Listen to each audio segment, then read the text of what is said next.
Hello, I'm Keith Cox, Conference Treasurer and Director of Administrative Services, and this is a briefing to go over two reports in your annual conference handbook. The Council on Finance and Administration report, which is the bulk of this briefing, and then we'll also briefly go over the Conference Board of Trustees report. So the CF&A section starts on page 113 and ends on page 147. For purposes of this briefing, we're going to focus primarily on pages 130 through 132, which are the financial schedules that will reflect what the 2018 budget includes, and it's a comparative to the 2017 budget and 2016 actual. In summary, the 2018 proposed budget reflects the continuing efforts of CF&A to balance the needs of conference-based mission and ministry against the pressures that some of our churches feel from a budgetary perspective, and of course that some of the budgetary pressures felt by some of those church members. So CF&A believes it's come up with a very balanced, reasonable budget. It reflects a 0.5% decrease from 2017, and the decrease in the 2018 budget means that 8 of the past 9 years the conference budget has declined from the previous year. Due primarily to the ongoing management of benefit expenses, both our pre-82 plan as well as our retiree medical insurance plan, for the third year in a row, the percentage of the budget that is applicable to direct mission and ministry has gone up. It's this year 62.25% compared to 59.3% in 2017 and 58.6% in 2016. So the percentage of the budget that applies to what I have defined as direct mission and ministry, areas 1, 4, 6, and 12, continues to increase, and we think that's a positive trend. Now, on pages 130 through 132, focus on the next to the last column, which will compare either the increase or decrease. It compares 18 proposed budget to 2017's actual approved budget. There'll be increases and decreases depending on the area. Area 1, for example, is up by $230,000, due primarily to two factors, one being the reestablishment of the full-time executive assistant to the bishop position. Please remember that that position had been separately funded and it was a distinct position from 1998 through 2012, at which point it was consolidated with the Director of Office of Ministerial Services in response to the rather steep economic decline that all of us experienced. So this is a reestablishment to a historically distinct position. Also, there's a 1.3% increase in the salaries for our district superintendents. That 1.3% number is predicated on the formula, the actual cabinet salary formula that was approved at annual conference in 2016. Area 2, you'll notice a rather substantial decrease, again, because our pre-82 plan has achieved fully funded status, so we are decreasing the apportionments applicable to that, while we're still addressing the future retiree medical insurance liability, which is a little over $4 million as of the end of 2016. But there is a net decrease in this area. Karen Fullerton will have her own briefing for the Conference Board of Pension and Health Benefits, and we'll go over this in some more detail. Area 3 is up. Remember, we used to have most of our meetings at Simpsonwood, and Simpsonwood on a direct basis was less expensive than the Marriott at Century Center. Of course, we were subsidizing Simpsonwood in many other ways, but on a direct line item basis, we've seen an increase in our expenditures for cabinet expenses, again, primarily due to the business that we provide the Marriott Century Center, which is close to the United Methodist Center offices. Area 4 is down from a budgetary perspective, but the expenditure plan will not be down.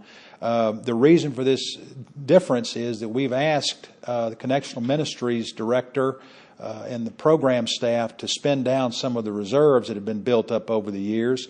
You'll see that fund balance on page 117, which is a fund balance report. It shows fund balances for every major category in the conference. And so, again, we've asked them to spend some of those funds in 2018.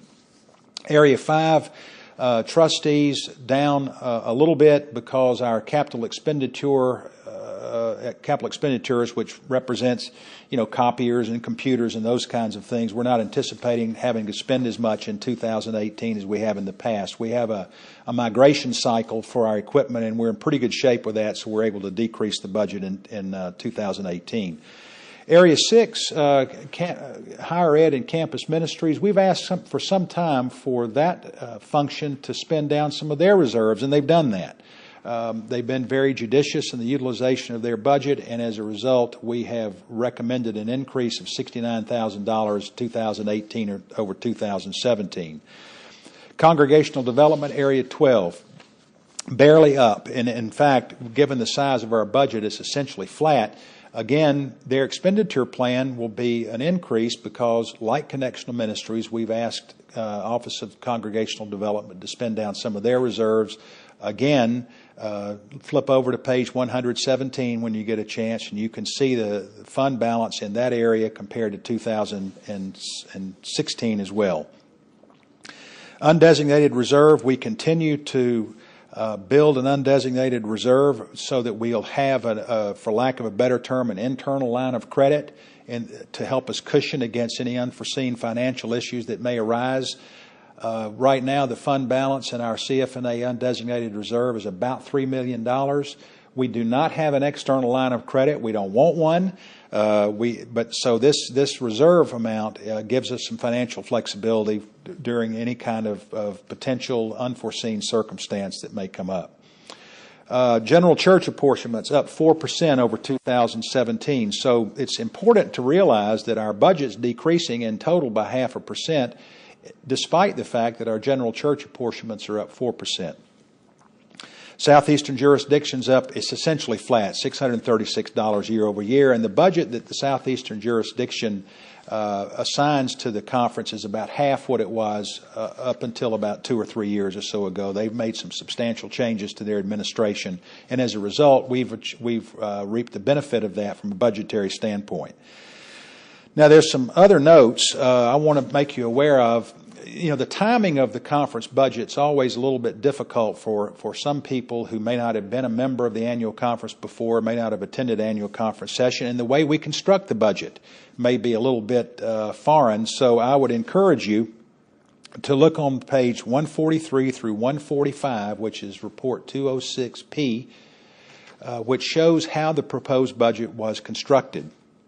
It's a roadmap, if you will, so that those who are unfamiliar with how the conference goes about proposing a budget, they want to learn about it, you can see the roadmap on that report.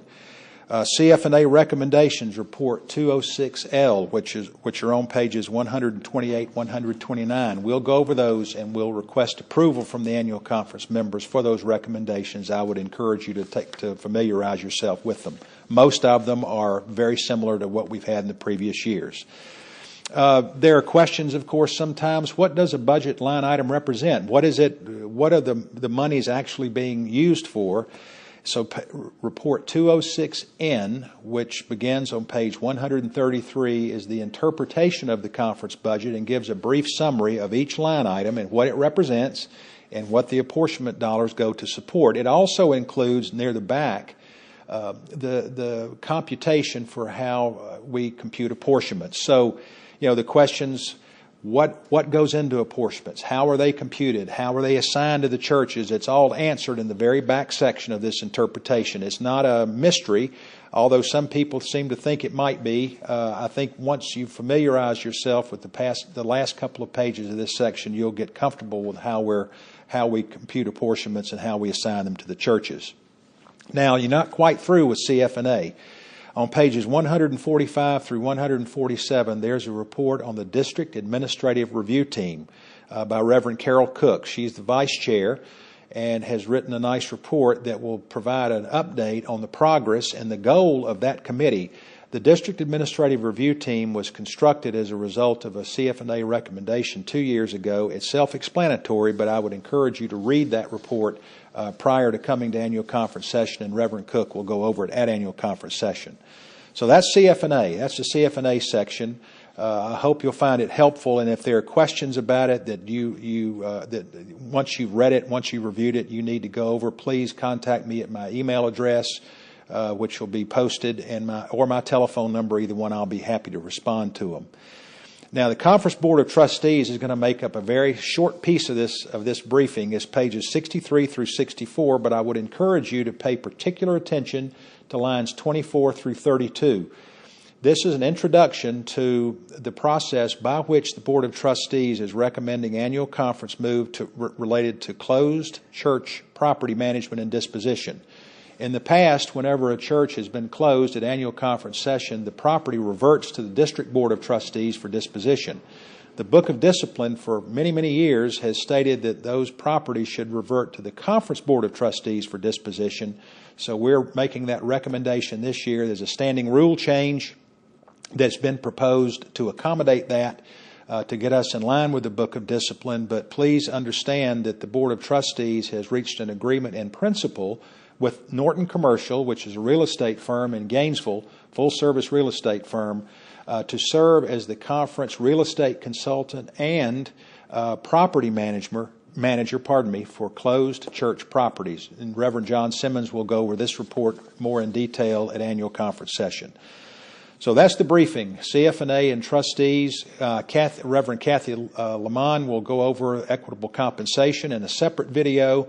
And as I said earlier, Karen Fullerton will do the same for the Conference Board of Pension and Health Benefits, both the report and recommendations. Thank you for your attention. Please get in touch with me if you have any questions.